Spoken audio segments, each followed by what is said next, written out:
고되어 생명의 말씀 새 에덴교회 소강성 목사편이 방송됩니다.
오늘 이 자리에 나오신 여러분들은 정말 대단하신 분들입니다. 누구 때문에 온 것입니까? 여기 소목사를 보고 온 것입니까? 하나님의 은혜가 필요해서 오늘 우리가 이 자리에 온 줄로 믿습니다. 우리 하나님 우리에게 복을 주시기를 원하십니다. 은혜 베푸시기를 원하십니다. 이정명 작가가 쓴 뿌리 깊은 나무라고 하는 소설이 있습니다. 어디까지나 소설이지만 팩트에 근거한 이 픽션이라는 걸 우리가 알아야 되는데요. 우리가 세종대왕 하면은 이야 강인하고 막 그냥 그 튼튼하고 뭐 그런 사람으로 이해할 수 있는데 이 소설을 보면은 야 세종대왕도 그렇게 나약했구나 이런 걸 볼 수가 있어요. 자, 이 소설은요 훈민정음을 반포하기 전 7일간 집현전 학사들을 상대로 일어난 연쇄살인 사건을 다루고 있는 책입니다. 이 살인 사건 이면에는 조선 최고의 천재 집단이 목숨을 걸고 추진하려고 했던 그 프로젝트가 있어요. 그 프로젝트를 막으려고 하는 그 반대 세력이 있었다는 것입니다. 그 프로젝트가 뭔지 아세요? 훈민정음이라고 하는 여러분 세종시대의 새로운 시대 정신을 필요로 하는 대전환기를 맞이했거든요. 그래서 이 대전환기에 세종대왕은 새 시대에 맞는 프로젝트를 만들어 볼 수 없을까 구상을 하던 끝에 바로 훈민정음을 창제하려고 했던 것입니다. 근데 이 일은 시대적인 그런 상황이었기 때문에 철저하게 비밀을 유지해야 했습니다. 조선 고유의 역법을 만들어 놓고도 조선역이라고 부르지를 못했어요. 조선의 향악을 바로잡은 후에도 악이라는 이름을 할 수 없는 시절이었어요. 왜냐하면 세종시대라 할지라도 중국을 4대할 수밖에 없는 상황이었어요. 자, 그런 마당에 중화 문자인 한자를 놔두고 조선의 고유한 문자를 만든다. 이거 정말 혁명적인 일입니다. 그래서 여러분이 아시겠지만 최만리를 비롯해서 유학자들의 반대가 얼마나 심했는지 몰라요. 세종은 이 모든 반대를 극복하고 집현전 학사들을 위로하면서 훈민정음을 창제합니다. 여기 보면은요 세종대왕이 얼마나 병약한 존재였는가. 세종은 30대의 초부터 소갈증, 요즘으로 하면 당뇨병입니다. 여러분, 소갈증을 알아서 물을 한두 개씩 먹고 살았대요. 소갈증은 막 한마디로 말해서 물을 마시고 소변을 많이 본다 해서 소갈증이라고 하는데요. 우리 김영선 장관 오셨는가요? 소갈증 맞죠? 예. 그래서 그냥 물을 많이 보고 또 소변을 많이 보고, 특별히 여러분 눈이 안 좋아요. 당뇨 합병증으로 해서 안질, 두통, 이질, 부종과 풍증, 수전증, 수정은 손이 떨리는 겁니다. 이 잔병 때문에 세종대왕은 우리가 볼 때 막 세종대왕 하지만 이 잔병 때문에 이렇게 고백을 합니다. 한 가지 병이 겨우 나오면 또 한 가지 병이 또 생기는 나의 괴로움이 심하도다. 한탄을 한 거예요. 한탄을 한 거예요. 여러분 40대 초부터요 앞에 있는 신하들의 얼굴을 못 알아볼 정도로 아주 시각장애인에 가까웠다고 합니다. 세종실록 23년 1440년이죠. 세종이 눈이 보이지 않아서, 이건 소설이 아니라 진짜 세종실록이 나온 얘기입니다. 난 더 이상 정사를 돌볼 수가 없다.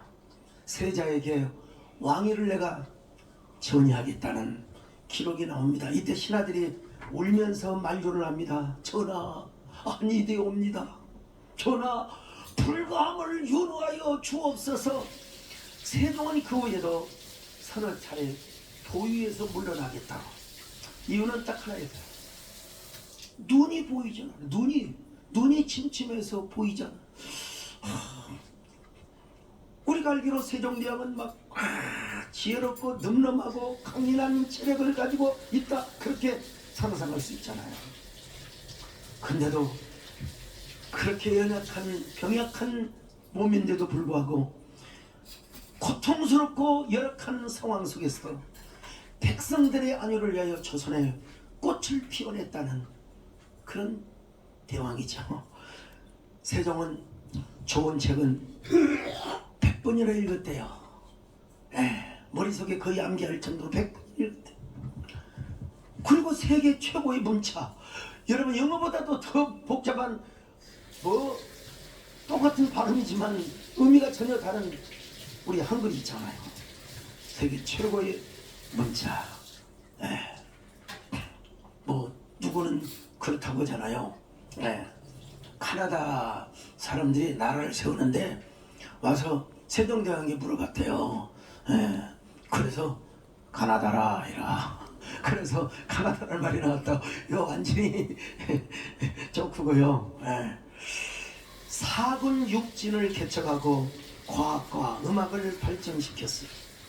집현전을 설치하여 조선에 르네상스를 일으켰던, 우리 만원짜리 지폐에 나왔던 관상학자들이 그런 얘기를 하더라고요. 남자로서 최고의 미남, 최고의 관상이 누구냐? 세종대왕이래요. 내가 누구한테 특강 때 들었거든요. 근데 왜 그렇게 관상이 좋은데 병약한 존재인가? 내가 그 물어보려다가 그랬습니다만, 여러분 우리가 쓰고 있는 이 한글 그 이면에는 엄청난 고난의 파도가 있었다는 것입니다. 그러나 세종대왕은 그 암초를 만나도 파선을 당하지 아니하고 풍랑을 만났어도 인생의 배가 뒤집혀지지 않았다는 것입니다.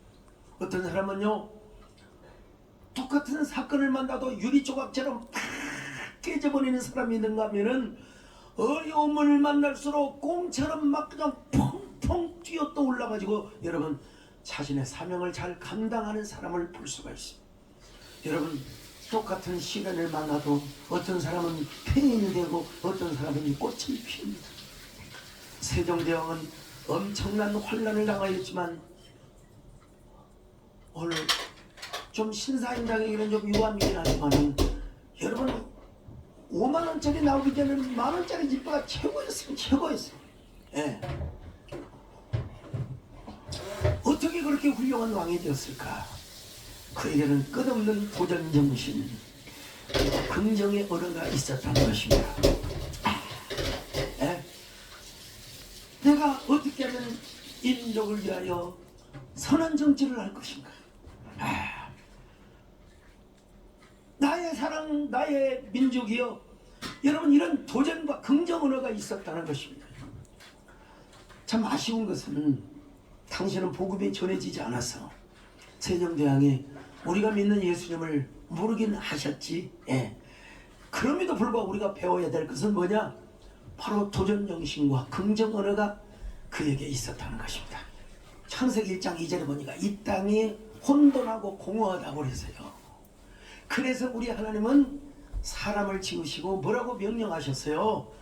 복을 주시는데 그 복이 뭐냐면은 생육하고 번성하며 이 땅에 충만한 겁니다. 그래서 우리 하나님께서 생육하고 번성하며 땅을 정복하라고 하나님이 축복해 주신 것입니다.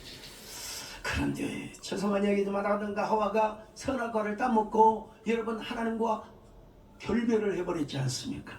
그런데 이런 타락한 인간을 사랑하셔서 제2의 천지개벽의 사건을 허락해 주셨으니 바로 그것이 예수 그리스도의 가르네오스, 어려운 말 쓰지 말라고 인카네이션, 바로 성육신, 예수님의 이 땅에 사랑으로 오신 사건입니다. 여러분,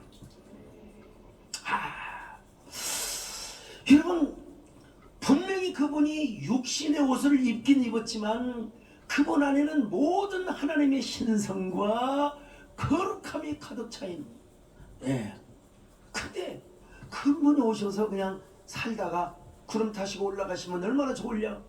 그런데 우리 하나님, 우리 예수님은 그렇게 안 가시고 우리를 위해서 십자가에 죽으셨어요. 십자가에 죽으셨어요. 그리고 나서 마침내 부활하셔서, 여러분 아버지 하나님, 우리 조직신학, 우리 설교에서 다 배우셨잖아요. 아버지와 함께 뭘 보내셨어요? 거룩한 성령님을 우리에게 보내주셨습니다. 야, 그러니까 중요한 뭐냐? 우리의 몸 안에도 예수의 영이, 하나님의 거룩한 영이 우리 몸 안에 운행하고 계신다. 참, 우리가 하나님을 모시는 사람에 한해서는 하나님의 거룩한 영이 우리 안에 임재하시고 우리 안에 내주하고 계신다는 사실. 자, 이런 사람은 어떤 사람이냐? 언제나 하나님의 임재를 느끼게 되고 하나님의 축복을 느낄 뿐만 아니라 이 사람은 삶에서 언어가 달라요. 언어가 달라요. 여러분, 우리가 은혜를 받고 그런 걸 뭐로 봐 임마. 우리의 언어가 달라질 수 있도록 저거 자꾸 거짓말이야. 할렐루야. 하나님이 어디 있어? 나의 나의 생명이 당신, 나의 생명, 나의 사랑, 나의 소망이 당신, 나의 생명, 할렐루야.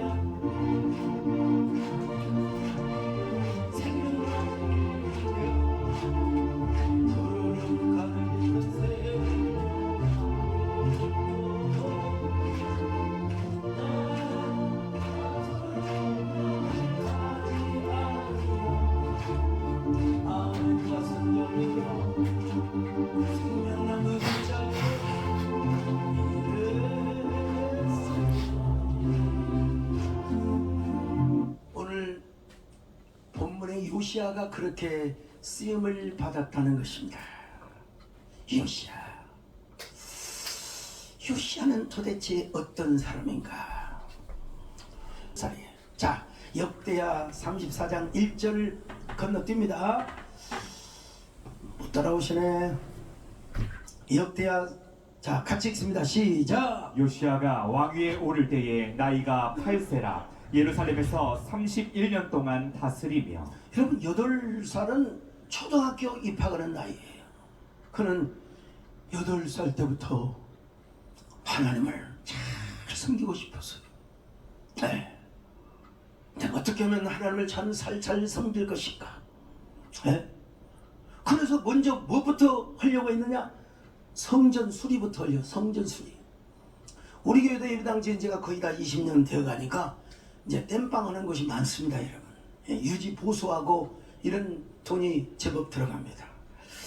그래서 요시아도 아무리 솔로몬이 잘 지어놓은 성전이라 하더라도 그 이제 성전을 수리하자고 백성들이 동의할 수 있죠. 동의하지요.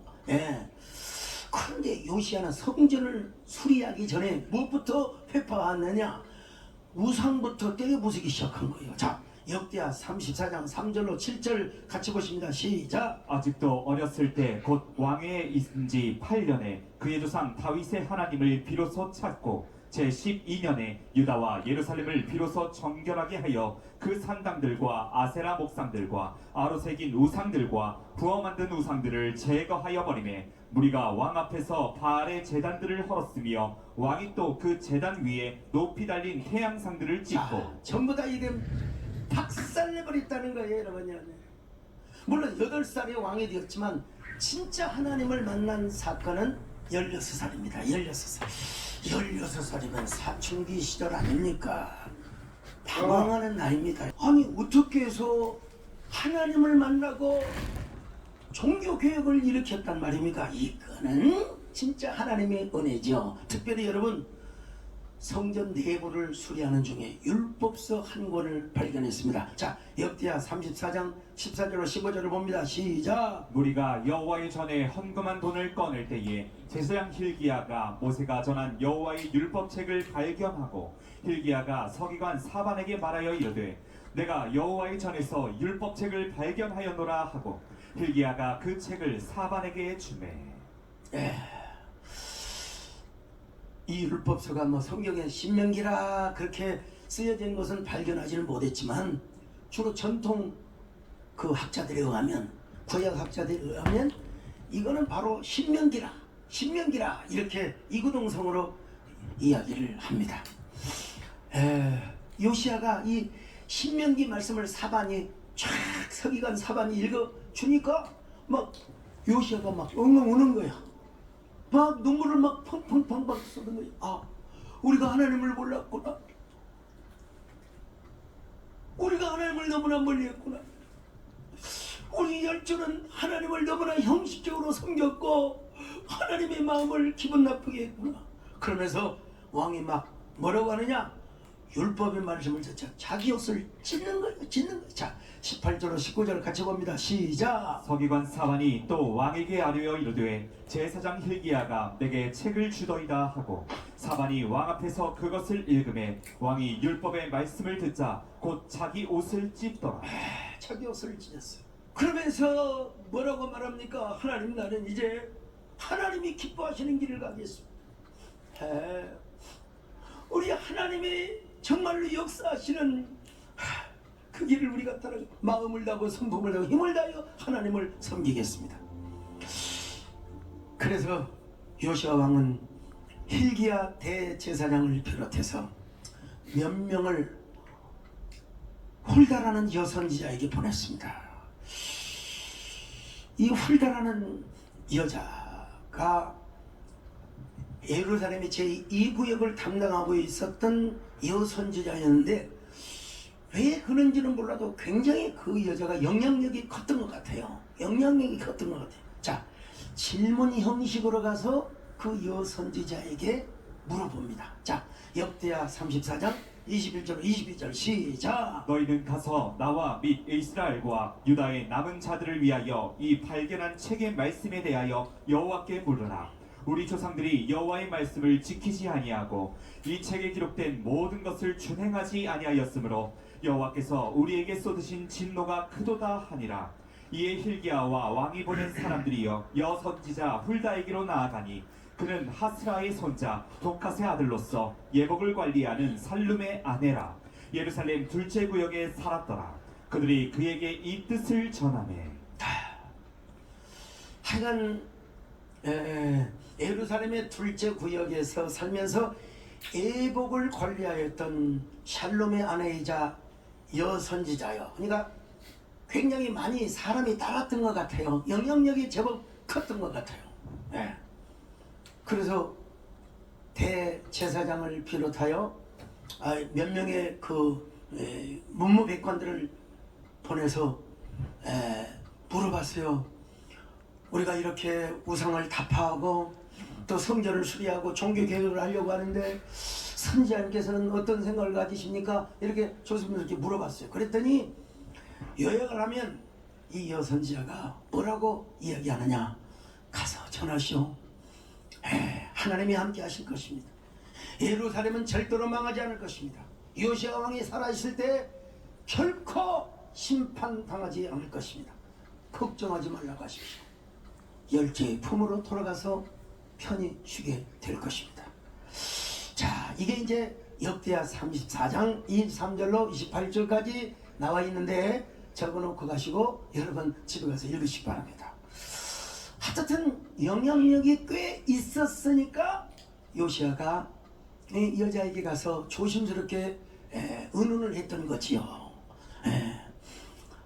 그러니까 이 선지자가 찬성합니다, 추앙합니다, 존경합니다, 박수칩니다, 응원하겠습니다. 그러자 요시아 왕은 유다와 예루살렘의 모든 장로들을 모아놓고 또 주민과 레위를 모이게 하여 율법서를 낭독하게 합니다. 자, 30절의 말씀을 같이 봅니다. 시작. 여호와의 전에 올라가매 유다 모든 사람과 예루살렘 주민들과 제사장들과 레위 사람들과 모든 백성이 노소를 막론하고 다 함께 한지라. 왕이 여호와의 전 안에서 발견한 연합책의 모든 말씀을 읽어 무리의 귀에 들려주고. 여러분, 그렇게 하고 나서 뭐라고 말한 줄 압니까? 요시아 왕이 여러분, 이제 우리 모두 마음을 합하고 힘을 다하여 여호와 하나님을 섬깁시다. 예? 우리 하나님 말씀에 순종하고 우리 그 말씀을 따라서 살아가십시다. 우리가 하나님의 언약의 말씀을 이루어 드리도록 하십시다. 역대하 34장 31절 같이 봅니다. 시작. 왕이 자기 처소에 서서 여호와 앞에서 언약을 세우되 마음을 다하고 목숨을 다하여 여호와를 순종하고 그의 계명과 법도와 율례를 지켜 이 책에 기록된 언약의 말씀을 이루리라 하며. 보세요, 우리가 이 언약의 말씀을 이루자. 우리가 우리를 통하여 하나님의 약속에 이루도록 하십시다. 여러분, 그러자 여러분, 백성들이 다 팔로워가 된 거예요. 백성들이 다 따르게 되었습니다. 우리가 하나님만 섬기기로 우리도 작정합니다. 역대하 34장 32절로 33절입니다. 시작. 예루살렘과 베냐민에 있는 자들이 다 여기에 참여하게 하매 예루살렘 주민이 하나님 곧 그의 조상들의 하나님의 언약을 따르니라. 이와 같이 요시아가 이스라엘 자손에게 속한 모든 땅에서 가증한 것들을 다 제거하여 버리고 이스라엘의 모든 사람으로 그들의 하나님 여호와를 섬기게 하였으므로 요시아가 사는 날에 백성이 그들의 조상들의 하나님 여호와께 복종하고 떠나지 아니하였더라. 여러분, 요시아가 종교개혁을 단행했을 때 제가 보기에 므낫세 그리고 그의 아버지 아몬 이런 사람들과 함께 놀아났던 사람들이 은밀하게 반대를 했을 거예요. 분명히 반대를 했을 거예요. 불만을 품었을 거예요. 분명히. 그러나 요시아는 선왕들이 세운 모든 우상들을 반대 세력이 있었음에도 불구하고 무너뜨려버렸어. 어떻게 해서 이렇게 위대한 올리온의 신앙개혁을 할 수 있었을까? 두 가지로 제가 한번 쭉 하나님께서 저에게 감동을 주셔서 첫째로 요시아가 하나님의 말씀을 잘 들었기 때문입니다. 하나님의 말씀을 잘 들었어요. 대제사장이 성경을 읽어주는 게 아니라 사반 왜 칼을 내놨어? 왜 그랬을까? 성경에 나오진 않아요. 예? 나오지는 않는데 버스. 아마 진짜 사반이 어떻게냐고? 발음이 더 똑똑하고 아주 음정도 좋고 그리고 히브리어에도 굉장히 능통한 것 같아요. 대제사장은 대물림을 해오거든요. 그래서 어쩌면 그의 아버지나 정확하게 살펴봐야 되겠지만 므낫세와 아몬과 함께 놀았던 그 혈통. 그래서 그랬을 겁니다, 여러분. 대제사장이 직접 읽어주지 않고 사반을 통하여 읽어주도록 했던 겁니다. 근데 그 말씀이 바로 요시아에게는 생명 언어가 되었습니다. 생명의 말씀이 되었습니다. 여러분, 강의를 하는 것도 아니고 무슨 설교를 하는 것도 아니고 신명의 말씀을 그냥 그대로 읽어주는 거예요. 근데 그 말씀이 뭘로 들렸느냐? 눈물이 되었고 생명이 되었고 감동이 되었고 여러분 능력이 되었다는 것입니다. 여러분, 하나님께서 요시아에게 그런 은혜의 마음을 주셨어요. 은혜 받을 수 있는 마음. 또 오늘 또 많은 분들이 오셨지만 오지 않는 분들이 더 많으시죠. 일상이 바쁘시고 힘드시고 여러 가지로 바쁘셔서. 근데 내일은 아마 뭐 일부 입이 꽉꽉 찰 겁니다. 근데 요시아가 참 어떻게 그런 어린 나이에 하나님 앞에 이런 결단을 잘할 수 있었을까? 바로 그것은 하나님의 말씀이 생명으로, 감동으로, 능력으로, 축복으로 여러분 들려졌기 때문이라는 것입니다. 성경에서 정확하게 말하고 있지는 않지만은 제가 보기에는 서기관이 힐기야보다는 훨씬 더 히브리어가 유능하고 박식했던 것 같아요. 사반도 신명기를 읽어줄 때에 굉장히 첫째는 마음의 감동이 있었겠죠. 본인 자신이 막 울먹거리는 거예요. 거기다가 발음도 똑똑하지요. 스피치 능력도 있지요. 그러니까 사반 자체가 울먹이는 마음으로 이렇게 성경을 낭독하니까 그 사반이 읽어주는 신명기 말씀을 듣고 요시아가 옷을 찢으며 이렇게 고백을 하는 것이, 여러분 우리가 하나님께 돌아갑시다. 우리가 하나님을 너무나 멀리 했던 것 같습니다. 다시 하나님께 돌아갑시다. 우리 열조의 조상들은 너무나 하나님을 멀리 했습니다. 우리가 하나님께 돌아갑시다. 이런 마음이니까 라고 하는 여손지야가 그런 영향력이 있었어요. 이 여자가 막 아니다, 이거 아니다, 아니다, 아니다 뭐는 영향을 미칠 수 있거든요. 근데 훌다라는 여자도 감동을 받고요. 또 장로들, 제사장들도 므낫세 아몬과 놀아났던 사람들이 있었어. 다 감동을 받고 그렇게 합시다. 거룩한 회개운동, 거룩한 여러분 감화의 운동이 일어나기 시작했다. 오늘 우리에게도 이런 역사가 일어나야 된다고 저는 그래서 오늘 이 집회를 하게 된 것입니다. 여러분 우리가 나름대로 신앙생활을 한다고 했어요. 그렇지만 내가 하나님과 좀 멀어졌구나. 말씀과 너무나 동떨어 사라졌구나. 나는 우리가 생명으로 돌아가야 된다. 우리가 은혜로 돌아가야 된다. 하나님으로 돌아가야 된다. 우리가 마음의 할례를 받아야 된다. 묵은 땅을 갈아엎어버려야 된다. 주여 오늘 우리가 우리의 마음부터 배어가게 하여 주옵소서. 우리의 마음을 갈아엎어버리게 하여 주옵소서. 요시아의 마음을 우리에게 주시옵소서.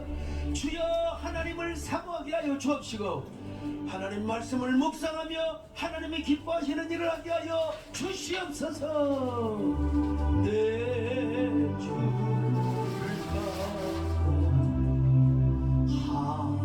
하게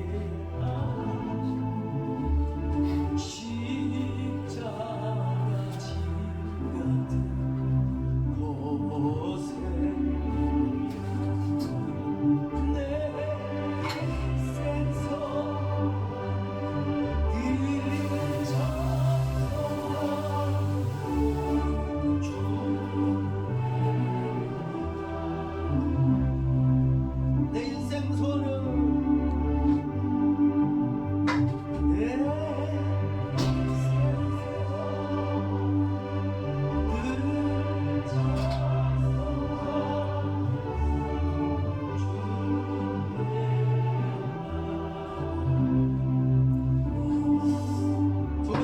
요시아가 하나님의 말씀만 잘 들은 것이 아니에요.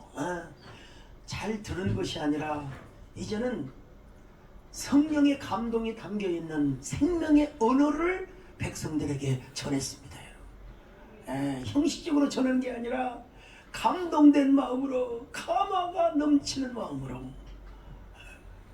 세상 사람들도요 언어를 디자인해야 한다고. 유영만 박용호 공저인데요 언어를 디자인하라 라는 책이 있습니다. 이 책에서 중요한 한마디 딱 인용한다면 가난을 대물림하는 것보다 더 무서운 것이 가난의 언어가 대물림이 된다는 거예요. 가난의 언어가 더 아이고 죽겠네, 미치겠네, 아이고 환장하겠네, 요 언어가 자녀들에게 대물림되면 절대로 안 된다는 거예요. 우리는 항상 자녀들에게, 손주들에게 사랑하는 딸아, 사랑하는 아들아, 사랑하는 손주야, 사랑하는 손녀야, 우리가 언제나 생명과 칭찬과 그리고 감동과 찬사와 축복을 우리가 전해줘야 합니다. 성경에 자세하게 나와 있지는 않지만 요시야는 육신의 혈기로만 그렇게 소리를 지는 것 같지는 않아요. 분명히 분노 조절을 하지 못해서 막 옷을 찢고 그러지 않아요. 여러분, 하나님이 주신 감동, 하나님이 주신 은혜, 특별한 은혜로 그는 생명 언어를 선택한 거예요. 욕을 하면서 막 욕설을 해가면서 그런 것이 아니라, 여러분, 우리 열조가 하나님과 너무나 멀어졌어. 우리가 하나님을 섬기는 것만이 사는 길입니다. 우리가 하나님께로 돌아갑시다. 생명 언어를 전달했던 겁니다. 오늘 여러분, 우리가요, 안 된다, 할 수 없다, 내 인생은 왜 이래, 나 왜 이렇게 안 되는 거야, 그러지 마시고요. 올 한해 어려웠지만 내년에 더 좋은 해가 될 거야. 정말 내년에 잘 될 거야. 하나님이 나와 함께하여 주실 거야. 여러분, 하나님이 하시면 우리 하나님 못할 것이 무엇이겠습니까? 나를 사용하여 주시기를 바랍니다. 나를 사용하여 주시옵소서. 우리의 언어의 롤모델이 되시는 분이 누구냐? 예수 그리스도이십니다. 그분의 언어는 하늘에서 왔습니다. 그리고 그 말씀에 거룩한 생명과 신성이 가득했어요. 그러면서도 여러분, 우리 예수님의 언어에는 유머와 해악이 넘쳤어요. 이 바리새인 서기관들은 막 고지식하고 딱딱하고 막 그냥 자기 나름대로의 수준의 언어만을 발휘했는데, 아니요, 우리 예수님은 쪼크도 잘하셨어요. 유머와 해악이. 그럼에도 불구하고 예수님의 말은 뭐가 있었느냐? 권세가 있었다 이거야. 권세가 있었다. 여러분, 기도해 주시기 바랍니다. 여기 소목사가 죽는 날까지 주여 혀의 권세를 주시옵소서, 설교의 권세를 주시옵소서. 오늘 여러분도 마찬가지입니다. 언어를 브랜딩해야 돼요. 이제 축복 언어만 우리가 구사해야 됩니다. 잠언서는 뭐라고 말합니까? 죽고 사는 것이 혀의 힘에 달려있다. 잠언 18장 21절입니다. 시작! 죽고 사는 것이 혀의 힘에 달렸나니 혀를 쓰기 좋아하는 자는 혀의 열매를 먹으리라. 자, 오늘 두 가지 포인트입니다. 여러분, 우리가 하나님 말씀을 잘 들어야 된다. 초대교회 시절에는 성경이 없으니까 오직만 그 들은 말씀을 갖고 렉시오 디비나를 했겠습니까? 그러다 보니까 영적인 신비 체험적으로 가는 위험이 있었던 건 사실이죠. 우리는 지금 말씀이 있잖아요, 계속. 이 말씀을 근거해서 말씀을 묵상하고, 그러면서 여러분, 우리가 예수 그리스도 안에서 영적인 관계의 삶을 살 수 있잖아요. 주여, 하나님의 말씀이 내 마음을 갈아엎게 하여 주시옵소서. 그리고 내 마음에서 나오는 언어가 브랜딩 되게 하여 주시옵소서. 주여, 우리의 언어를 바꾸게 하여 주옵소서. 언제나 우리의 말이 생명 언어, 내가 나 자신을 축복하게 하옵소서. 축복합니다. 주님의 이름으로 축복합니다. 주님의 사랑으로 이곳에 모인 주의 거룩한 자녀에게 주님의 기쁨과 주님의 사랑이 충만하게 넘치기를.